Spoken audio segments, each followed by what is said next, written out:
Hello student. और भाई कैसे आप लोग?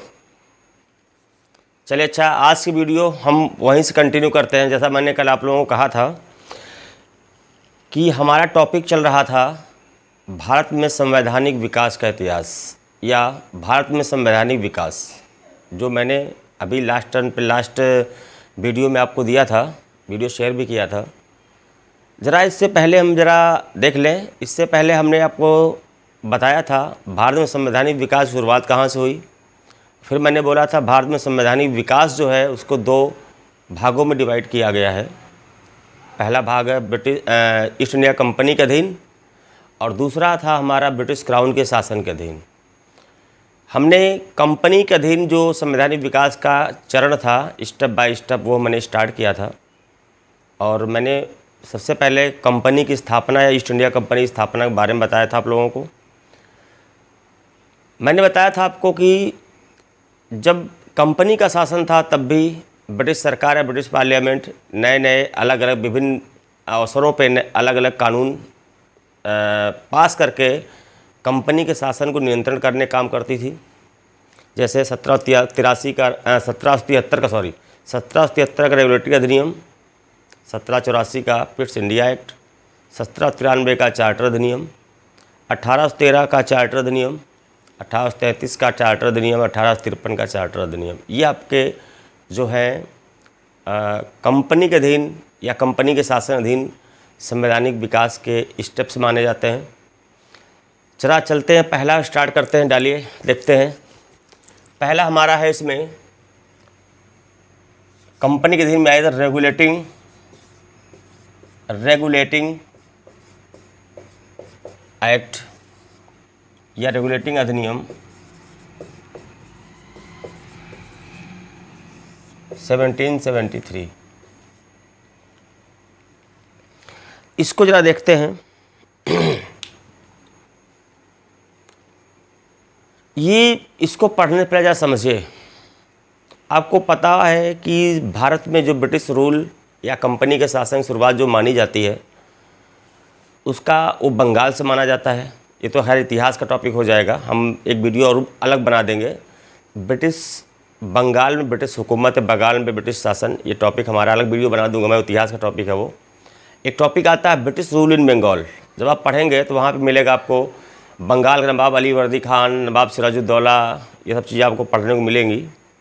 इन सब चीज़ों का थोड़ा सा ज्ञान हो तो इसमें पढ़ने, इसको समझने में ज़्यादा आसान होगा। तो मैं रफली आपको बता देता हूँ कि घटना है 1756 की। आपको याद होगा बंगाल का नवाब सिराजुद्दौला था, चूँकि जिसने 20 जून 1756 को फोर्ट विलियम पर अटैक किया और वहाँ से अंग्रेज़ों को भागने पर मजबूर कर दिया और फाइनली 146 अंग्रेज़ों को गिरफ़्तार किया वहाँ से, फोर्ट विलियम से, जिसमें स्त्रियाँ भी थीं, बच्चे भी थे, जवान भी थे, जो भी थे सारे के सारे थे। और उनको एक कोठरी में बंद कर दिया। उस कोठरी में सबसे बड़ी समस्या थी वेंटिलेशन या क्रॉस वेंटिलेशन, हवा का आवागमन कोई साधन नहीं था।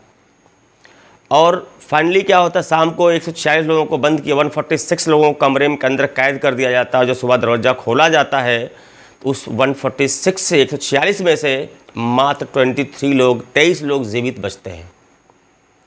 यही घटना आगे चल के प्लासी युद्ध कारण बनती है।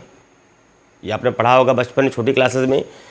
प्लासी का वॉर या प्लासी का युद्ध 23 जून 1757 1757 23 जून, जिसमें कंपनी की सेना थी रॉबर्ट क्लाइव के नेतृत्व में और बंगाल के नवाब सिराजुद्दौला की सेना थी। आपने पढ़ा भी होगा कि बंगाल के नवाब के सेनापति मीर जाफ़र को और उसका जो दीवान था राय दुर्लभ को सिराजुद्दौला ने अपनी तरफ प्रलोभन दे के मिला लिया था, जिसकी वजह से सिराजुद्दौला हार गया और फाइनली वो बंगाल से भाग के मुर्शिदाबाद पहुंच गया। बाद में उसको मर्डर वगैरह कर दिया गया, तो बात की बातें हैं। यहीं से देखा जाए तो बंगाल में ब्रिटिश हुकूमत की शुरुआत का जो नींव मानी जाती है। उसके बाद आप पढ़ेंगे बक्सर के युद्ध 1764, उसके बाद इलाहाबाद की संधि है। ये सब चीज़ें मिलेंगी, आपका एक टॉपिक है बंगाल में ब्रिटिश हुकूमत, वहाँ पे देखा जाएगा। फिलहाल अभी आते हैं रेगुलेटिंग अधिनियम 1773 पे। ध्यान दीजिएगा 1773 से पहले 1773 से पहले ईस्ट इंडिया कंपनी पर ब्रिटिश सरकार या ब्रिटिश पार्लियामेंट का किसी भी तरह का डायरेक्ट या इनडायरेक्ट कोई भी नियंत्रण नहीं था। एक बात तो इसको जरा समझिए, ये अधिनियम पास कब किया गया, किस वजह से, किस कमेटी की सिफारिश से पास किया गया, तो ध्यान दीजिएगा। इसको बोलते हैं रेगुलेटिंग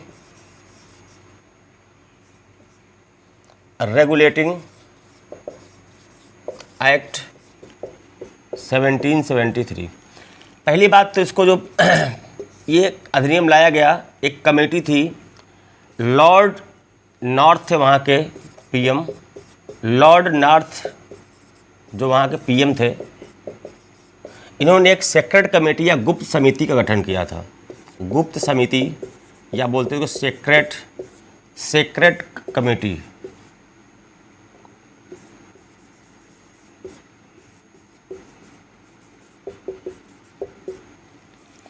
इसकी रिपोर्ट पर यह अधिनियम लागू किया गया, पारित किया गया। गठित किसने किया? लॉर्ड नॉर्थ ने एक कमेटी गठित किया, गुप्त समिति या सीक्रेट कमेटी कहते हैं। इसकी रिपोर्ट पर 1773 का रेगुलेटिंग एक्ट पारित किया गया। ध्यान दीजिएगा, किस कमेटी से पारित पर? गुप्त कमेटी, सीक्रेट कमेटी। किसने गठित किया? लॉर्ड नॉर्थ ने, जो कि वहाँ के पीएम थे। एक बात, अब इसके मेन प्रोविजंस क्या है जरा समझिएगा, समझने का प्रयास करिए। पहला क्वेश्चन मैंने अभी आपको बताया कि पहला पॉइंट इसका ये है कि इस अधिनियम से पहले कंपनी पे या ईस्ट इंडिया कंपनी पे ब्रिटिश पार्लियामेंट का, ब्रिटिश सरकार का किसी भी तरह का नियंत्रण नहीं था। तो स्पेशली ब्रिटिश क्राउन या महारानी के द्वारा गवर्न होती थी। तो यहाँ पे जरा आते हैं तो पहली बार ध्यान दीजिएगा, पहला पॉइंट बनता है कि ईस्ट इंडिया कंपनी पे ब्रिटिश पार्लियामेंट का पहली बार नियंत्रण स्थापित किया गया। पहली बार ब्रिटिश पार्लियामेंट या ब्रिटिश संसद का नियंत्रण स्थापित किया गया, उसको अपने कंट्रोल में किया गया। इससे पहले ब्रिटिश पार्लियामेंट कंपनी के विषय में कोई भी नियम कानून नहीं बनाती थी। दूसरा पॉइंट अब आइए, सबसे पहली बात जो सबसे इम्पॉर्टेंट है यहाँ पे पूछा जाता है कि भारत में पहली बार शासन के केंद्रीकरण या सेंट्रलाइजेशन ऑफ गवर्नमेंट, भारत में शासन का केंद्रीकरण का प्रयास किस अधिनियम के द्वारा किया गया है? शुरुआत किस अधिनियम के द्वारा की गई? तो ध्यान दीजिएगा, बंगाल के शासन के केंद्रीकरण, बंगाल के शासन का केंद्रीकरण की शुरुआत इस अधिनियम के द्वारा मानी जाती है। एक बात, क्योंकि उस समय तक ब्रिटिशर्स की 3 प्रेसिडेंसी हुआ करती थी। बंगाल प्रेसिडेंसी, मद्रास प्रेसिडेंसी और बम्बई प्रेसिडेंसी। हुआ क्या, बंगाल प्रेसिडेंसी को, जो कि सबसे बड़ी प्रेसिडेंसी हुआ करती थी, बंगाल प्रेसिडेंसी को केंद्र बनाया गया और इसके अधीन मद्रास प्रेसिडेंसी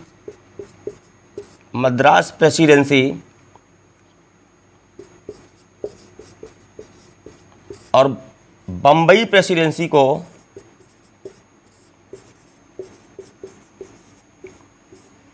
बंगाल प्रेसिडेंसी का अधीन कर दिया गया। मद्रास प्रेसिडेंसी और बम्बई प्रेसिडेंसी को बंगाल प्रेसिडेंसी का अधीन कर दिया गया। एक बात, ये था केंद्रीकरण कि बंगाल को केंद्र बनाया, इन दोनों को उससे अटैच कर दिया। इससे पहले ये तीनों प्रेसिडेंसी एक दूसरे से स्वतंत्र थी, किसी से कोई अटैचमेंट या कोई भी इनका लेना देना नहीं था। अब बात आती है, इसके बाद देखते हैं अब यहीं पे क्या किया गया, बंगाल के गवर्नर को बंगाल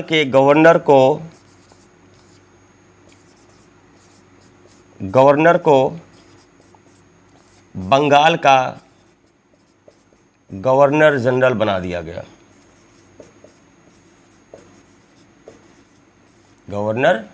बंगाल के गवर्नर को बंगाल का गवर्नर जनरल की उपाधि दी गई या गवर्नर जनरल बना दिया गया। अब जरा समझिए, ये था कौन उस समय? उस समय बंगाल का गवर्नर थे, जब ये कानून लाया गया उसमें बंगाल के गवर्नर थे, उसमें बंगाल के गवर्नर थे वारेन हेस्टिंग्स।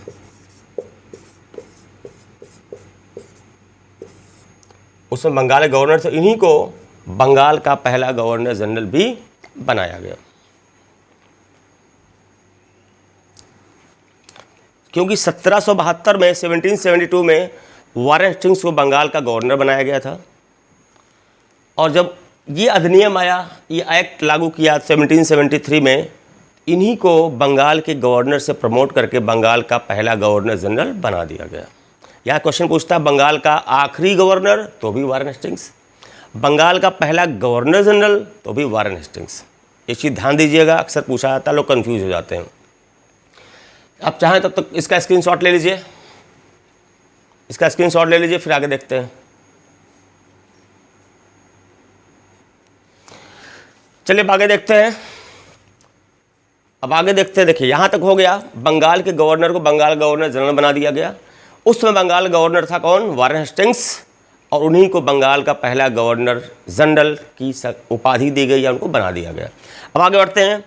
फिर बात आती, देखो रेगुलेटिंग, रेगुलेट करना, यहाँ पे शासन को रेगुलेट करने, चलाने, संचालन करने के लिए लाया गया था। जरा देखिए, कहा गया बंगाल के शासन को चलाने के लिए एक प्रशासक मंडल का गठन किया गया। प्रशासक मंडल बनाया गया, जिसमें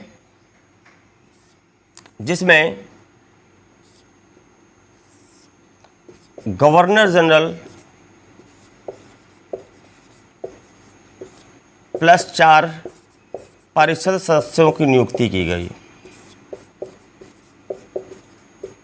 4 परिषद सदस्यों की नियुक्ति की, कुल मिला के 5 लोग थे। अब बात आती है कि 1773 की घटना है, तब समझिए जरा, ये थे कौन कौन? गवर्नर जनरल हमारे थे, आपको बताया मैंने, वारेन हेस्टिंग्स। उस समय जब फर्स्ट टाइम ये बनाया गया, और जो 4 मेंबर थे उसके नाम देख लीजिए। एक थे फिलिप फ्रांसिस,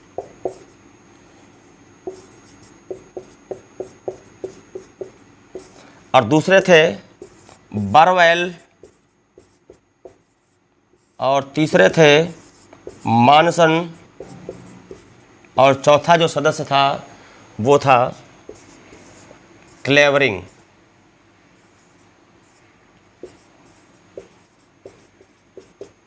चौथे सदस्य थे क्लेवरिंग। कुल मिला के 5 लोगों का था। इस प्रशासक मंडल में कुल 5 मेंबर थे, एक तो गवर्नर जनरल और बाकी 4 उसके परिषद सदस्य या काउंसिल मेंबर्स थे। गवर्नर जनरल आपको बताया मैंने 1773 फर्स्ट टाइम ये बनाए गए, वारेन हेस्टिंग्स बनाए गए, और जो 4 मेंबर जो परिषद बनाई गई, 4 मेंबर्स थे फर्स्ट टाइम, वो 4 ये थे, फिलिप फ्रांसिस, बरवेल, मानसन और क्लेवरिंग। अब जरा देखते समझो जरा, इस मंडल के द्वारा, एक ध्यान रखिए कि इस मंडल के द्वारा, इस प्रशासक मंडल के द्वारा कोई भी निर्णय लेने के लिए जो व्यवस्था की गई, मतदान की या वोटिंग सिस्टम बनाया गया। मान लीजिए कोई इशू आया, कोई मामला, कोई मुद्दा आएगा, 3-4 मेंबर से पहले वोटिंग कराई जाएगी, और जिसका बहुमत होगा वो माना जाएगा। मान लो 4 मेंबर हैं, हो सकता है 2 अपोजिशन में आ गए, 2 फेवर में आ गए, तो बहुमत तो कहीं नहीं, 2-2 फिर तो बहुमत कहीं नहीं होता है। ऐसी स्थिति में कहा गया यदि मत बराबर होता है, वोट बराबर होता है, तो गवर्नर जनरल को निर्णायक माना जाएगा। तो जाहिर सी बात है, 2 इधर हैं, 2 इधर हैं, 4 लोग हैं, अब गवर्नर जनरल वोट कर देगा, वहाँ 3 हो जाएगा, 3-2 रेशियो से वो पास हो जाएगा। इसलिए कहा गया गवर्नर जनरल को मत बराबर होने पर निर्णायक मत देने का हक या अधिकार होगा। आज भी अगर आप देखिए किसी भी सदन में जो चेयरमैन होता, चेयरपर्सन होता, वोट ऐसे सामान्य वोट नहीं डालता, आज भी है। जब जैसे किसी भी सदन की बात कर लीजिए, चेयरमैन, अध्यक्ष या सभापति वोट तभी डालता है जब बहुमत किसी भी साइड का ना हो, तब उसको निर्णायक मत देने का अधिकार होता है। बात समझें। उसी तरह से यहाँ पर भी था कि 4 मेंबर्स हैं, इनमें बहुमत कराया जाएगा। मान लो बहुमत नहीं होता है, 2 इधर 2 इधर हो गए, तब बोला जाएगा कि गवर्नर जनरल अब क्या करेगा, निर्णायक मत कौन देगा, गवर्नर जनरल देगा। ये बात क्लियर हो गई सभी को, मैं समझता हूँ क्लियर हो चुकी होगी। इसका सबसे इम्पॉर्टेंट जो टॉपिक है जो पूछा जाता है इस अधिनियम का, सबसे मेन पॉइंट जो पूछा जाता है वही पूछा जाता है, लिख लीजिए, देखिए ज़रा ध्यान से, कि इसी अधिनियम के द्वारा कलकत्ता में 1774 में सुप्रीम कोर्ट की स्थापना होती है। कौन सी कोर्ट की? सुप्रीम कोर्ट की, जिसमें एक मुख्य न्यायाधीश और 3 अन्य न्यायाधीशों की नियुक्ति की गई। मीन्स एक चीफ जस्टिस और 3 अदर जस्टिस। अब जरा देखते हैं, ये जो 4 न्यायाधीश थे, पहली बात ये तो हो गया। अब देखते हैं इसी अधिनियम में 1774 में कलकत्ता में सुप्रीम कोर्ट की स्थापना हुई,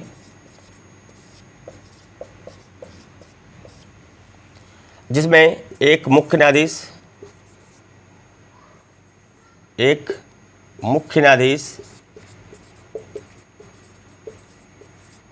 और 3 अन्य न्यायाधीश।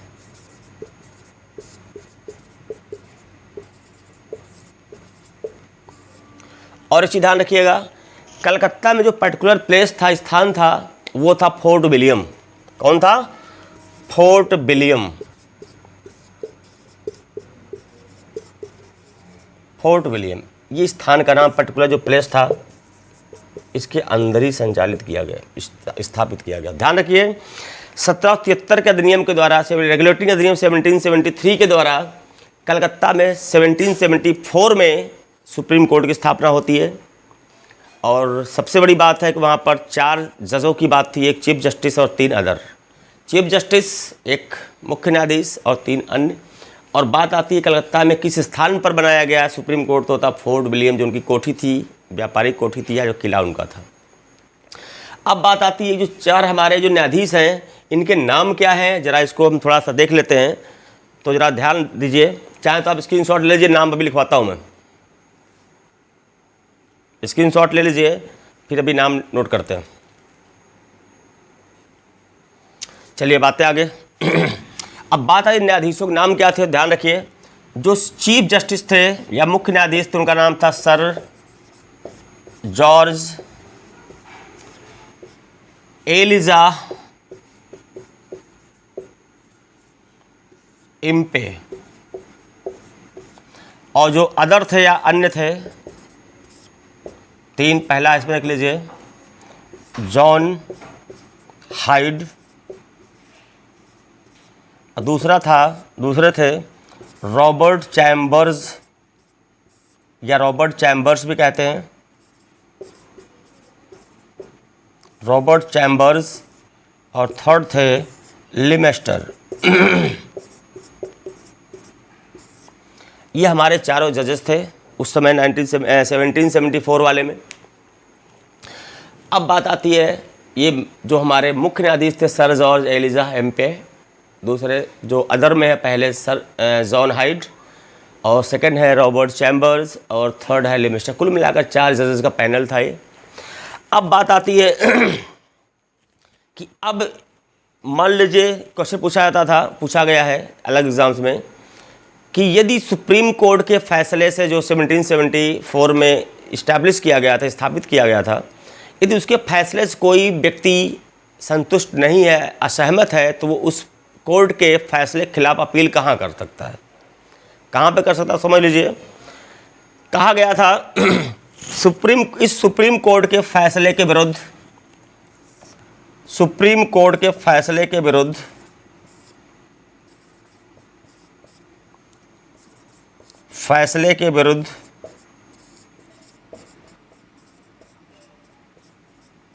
जो हम अपील कर सकते थे, प्रीवी काउंसिल में की जा सकती थी, जो कि लंदन में थी। कहाँ पे थी? लंदन में थी। अब बात आती है, अब जरा इसको एक बार रफली देख लेते हैं। इस अधिनियम को किस कमेटी की सिफारिश पे पारित किया गया? तो लॉर्ड नॉर्थ, जो कि वहाँ के पीएम थे, उन्होंने गठित किया था सीक्रेट कमेटी या गुप्त समिति। उसकी सिफारिश पर 1773 का रेगुलेटरी अधिनियम लागू किया गया। इसका उद्देश्य था कंपनी के शासन को रेगुलेट करना, कंट्रोल करना, चाहे वो भारत में हो, चाहे वो लंदन में हो, ब्रिटेन में हो, इंग्लैंड में हो। अब बात आती है कि पहली बार बंगाल के शासन का केंद्रीकरण का प्रयास किस अधिनियम के द्वारा किया गया, तो ध्यान दीजिए रेगुलेटिंग अधिनियम 1773, रेगुलेटिंग एक्ट 1773, 1773। इसमें हुआ क्या, बंगाल को केंद्र बनाया गया, उसमें 3 प्रेसिडेंसी थी ब्रिटिशर्स की, बंगाल को केंद्र बनाया गया, मद्रास और बम्बई प्रेसिडेंसी को उसके अधीन कर दिया गया, और साथ ही बंगाल के गवर्नर को बंगाल का गवर्नर जनरल जैसा प्रमोटेड पद दिया गया। मीन्स बंगाल का पहला गवर्नर जनरल बनाया गया वारेन हेस्टिंग्स को, जो कि 1772 में बंगाल के गवर्नर के पद पर आए थे। और उसके 1 साल बाद यह अधिनियम आता है 1773 का रेगुलेटिंग अधिनियम और उस अधिनियम के प्रावधानों के अनुरूप वारेन हेस्टिंग्स को या बंगाल के गवर्नर को बंगाल का गवर्नर जनरल बना दिया गया, और वही व्यक्ति जो कि बंगाल के गवर्नर थे उन्हीं को प्रमोट करके बंगाल का गवर्नर जनरल बनाया गया। वो उनका नाम था वारेन हेस्टिंग्स, वारेन हेस्टिंग्स। फिर बात आती है, फिर इसी में द्वारा मैंने जो पहले बोला कि इस अधिनियम को लाने का मेन उद्देश्य था बंगाल के कंपनी के शासन को रेगुलेट करना, चाहे वो भारत में हो चाहे वो इंग्लैंड में हो। तो बंगाल में कंपनी के शासन या प्रशासन को चलाने के लिए एक प्रशासक मंडल का गठन किया जाता है, जिसमें कुल मिलाकर 5 लोग होते हैं, एक गवर्नर जनरल और 4 उसके काउंसिल मेंबर्स या परिषद सदस्य। फिर मैंने बताया आपको कि इस परिषद या इस काउंसिल के द्वारा कोई भी निर्णय लेने के लिए बहुमत या वोटिंग का सिस्टम बनाया गया। अब बात आती है 4 लोग हैं, 4 तो बहुमत मतलब 3-1 से होना चाहिए। मान लो बाई चांस कोई ऐसा मुद्दा आ जाए जहाँ पर 2 और 2 फेवर में 2 अपोजिशन में, ऐसी सिचुएशन में बहुमत कहीं नहीं है, तो फिर बहुमत ना होने की स्थिति में, मत बराबर होने की स्थिति में गवर्नर जनरल को निर्णायक मत देने का अधिकार दिया गया। और फाइनली फिर लास्ट में आता है कि इसी अधिनियम के द्वारा 1774 में कलकत्ता में सुप्रीम कोर्ट की स्थापना हुई, और जिसमें 4 न्यायाधीशों की नियुक्ति की गई, एक चीफ जस्टिस और 3 अदर। अब बात आती कलकत्ता में कहाँ पर हुई स्थापना, तो फोर्ट विलियम कोठी के अंदर बनाया गया। अब बात आती 4 न्यायाधीशों के नाम क्या थे, तो ध्यान दीजिए चीफ जस्टिस थे सर एलिजा इम्पे, और जो 3 अदर थे John hide, Robert chambers and लिमेस्टर। और बात आती कि उस सुप्रीम कोर्ट के फैसले के विरुद्ध हम किस जगह पर, कहाँ पे, किस कोर्ट में अपील कर सकते थे, तो लंदन में एक थी प्रीवी काउंसिल, हम वहाँ पर जाके अपील कर सकते, साहब हम फैसले से संतुष्ट नहीं, कृपया हमें न्याय दिया जाए। देसी भाषा में बताएं आपको तो। अब ध्यान देना आपको 2 बातों का यहाँ पे। इस अधिनियम में ध्यान दीजिए, पहली बार मैंने क्या बोला, फर्स्ट टाइम कंपनी पे ब्रिटिश पार्लियामेंट का कंट्रोल स्थापित, नियंत्रण स्थापित किया गया। इससे पहले कंपनी किसी भी रूप में संसद ब्रिटिश पार्लियामेंट के किसी भी नियंत्रण से बाहर थी। दूसरी बात आपको एक चीज़ और ध्यान देना है कि जब जो प्रशासक मंडल गठन किया गया, एक गवर्नर जनरल, 4 मेंबर, जिसमें मैंने 4 नाम लिखाए हैं, फिलिप फ्रांसिस का, मानसन का, बरवेल का और क्लेवरिंग का। ये 4 मेंबर आपको याद रखने हैं कि शुरू में प्रशासक मंडल में 4 मेंबर थे, या गवर्नर जनरल की काउंसिल परिषद में 4 मेंबर थे, परिषद में 4 मेंबर थे, और नियंत्रण भी पहली बार 1773 के रेगुलेटरी अधिनियम द्वारा लागू किया गया, स्थापित किया गया। अब बात आती है, इसके बाद आपको मिलेगा 1784 का पिट्स इंडिया एक्ट। चाहे तो स्क्रीनशॉट ले लीजिए, बाद में भी देखते हैं। चलिए भाई देखते आगे। फिर 1773 रेगुलेटिंग अधिनियम के बाद हमारा नंबर आता है पिट्स इंडिया एक्ट 1784। 1773 रेगुलेटरी अधिनियम और 1781 का सेटलमेंट एक्ट की कमियों को थोड़ा दूर करने के उद्देश्य से लाया गया था पिट्स इंडिया एक्ट 1784। तो ध्यान दीजिएगा, इसके कई चीज़ें हैं, तो ध्यान देना की बात यहाँ पर है। पहला पॉइंट पूछा आता है कि कंपनी द्वारा अधिग्रहित किए गए, कब्जाए गए भारतीय क्षेत्रों पर ब्रिटिश क्राउन ने अपना आधिपत्य, अपना कब्जा या अपना अधिकार किस अधिनियम के द्वारा पहली बार घोषित करने का प्रयास किया, तो ध्यान दीजिए पिट्स इंडिया एक्ट 1784। दूसरी बात, एक काम और किया गया कि कंपनी में जो व्यावसायिक या प्रशासनिक भ्रष्टाचार थे, व्यवसायिक या प्रशासनिक भ्रष्टाचार थे, उसको रोकने के लिए, उसको कम करने के लिए, उसको कंट्रोल करने के लिए बोर्ड ऑफ कंट्रोलर्स कहते हैं नियंत्रक मंडल, नियंत्रक मंडल और बोर्ड ऑफ डायरेक्टर्स बोलते हैं निदेशक मंडल।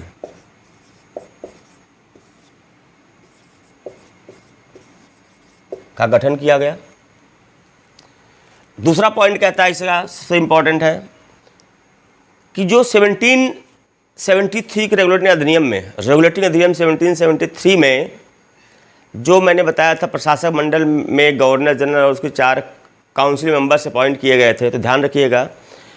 तो गवर्नर जनरल की परिषद सदस्यों की संख्या जो 4 थी, परिषद सदस्यों की संख्या घटाकर 4 से 3 कर दी गई।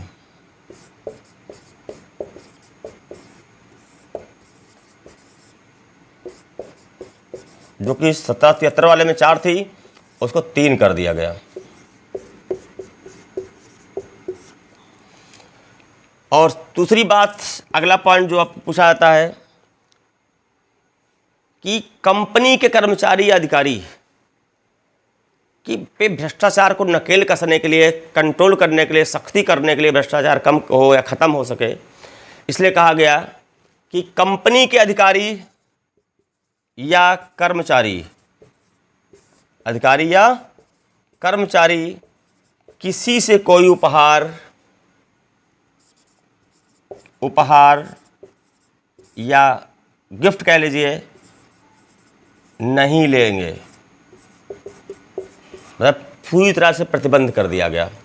3 पॉइंट आप पे काम के हैं कि कंपनी के प्रशासनिक और व्यावसायिक भ्रष्टाचार को या करप्शन को रोकने के लिए board of controllers and board of directors की नियुक्ति इस अधिनियम का मेन रोल है, जो कि 1773 में परिषद सदस्यों की संख्या गवर्नर जनरल की 4 थी, उसको 3 कर दिया गया। और सबसे बड़ी चीज़, भ्रष्टाचार पे करारा प्रहार किया गया कि अधिकारी और कर्मचारी किसी से किसी प्रकार का उपहार नहीं ले सकते, क्योंकि उपहार के रूप में आप गिफ्ट मतलब रिश्वत भी ले सकते हैं। आप उपहार तो उपहार में कुछ भी दे सकते हैं, कोई गिफ्ट की सीमा तो होती नहीं है, लिहाजा आप गिफ्ट भी किसी से नहीं लेंगे। तो ये था आपका 1784 एंड 1773। अगले वीडियो में हम लेके आएंगे आपके पास चार्टर एक्ट 1813। अब जैसे आप आगे बढ़ते जाएंगे आपको मज़ा आता जाएगा। 2 बातों में विशेष ध्यान रखिएगा, जैसे जैसे अगला अधिनियम आता जाएगा कंपनी के ऊपर ब्रिटिश पार्लियामेंट का शिकंजा, कंट्रोल कसता जाएगा। दूसरी बात, परिषद के सदस्यों की संख्या ये घटती बढ़ती रहेगी बार बार, अभी हम सब बताएंगे। इससे क्वेश्चन कई तरह के बनते हैं, ठीक। तो लिहाजा अब इसको आप ध्यान से पढ़िएगा, इसको वीडियो को बार बार देखिए, जब तक समझ में ना आए तब तक देखिए। कॉन्सेप्ट क्लियर हो जाएगा, जहाँ तक मुझे पूरा विश्वास है। अब आता जरा, अभी हाल ही में यूपी में कुछ एग्जाम्स है, जैसे एसआई का है, कांस्टेबल का है, लेखपाल का है, या फिर सुपर टेट का है, या टेट का है। आज जो मैंने टॉपिक पढ़ाया उस पर क्वेश्चन या समझिए कैसे। पहला क्वेश्चन 1773 पूछा जाता है। 1773 से पहला क्वेश्चन बनता है, ध्यान दीजिएगा, कि ईस्ट इंडिया कंपनी पर ब्रिटिश पार्लियामेंट का नियंत्रण किस अधिनियम द्वारा पहली बार स्थापित किया गया? 1773 रेगुलेटरी अधिनियम। बंगाल के प्रशासन को चलाने के लिए प्रशासक मंडल गठन कब किया गया? 1773 अधिनियम द्वारा। बंगाल के शासन केंद्रीकरण कब किया गया? 1773 के रेगुलेटरी अधिनियम द्वारा। या भारत में शासन के केंद्रीकरण की शुरुआत किस अधिनियम द्वारा पहली बार हुई? 1773 रेगुलेटरी अधिनियम। भारत में सुप्रीम कोर्ट की स्थापना पहली बार कलकत्ता में किस अधिनियम के द्वारा हुई? तो 1773 का रेगुलेटरी अधिनियम। कितने जज थे? कुल मिला के 4, एक मुख्य न्यायाधीश, 3 अदर।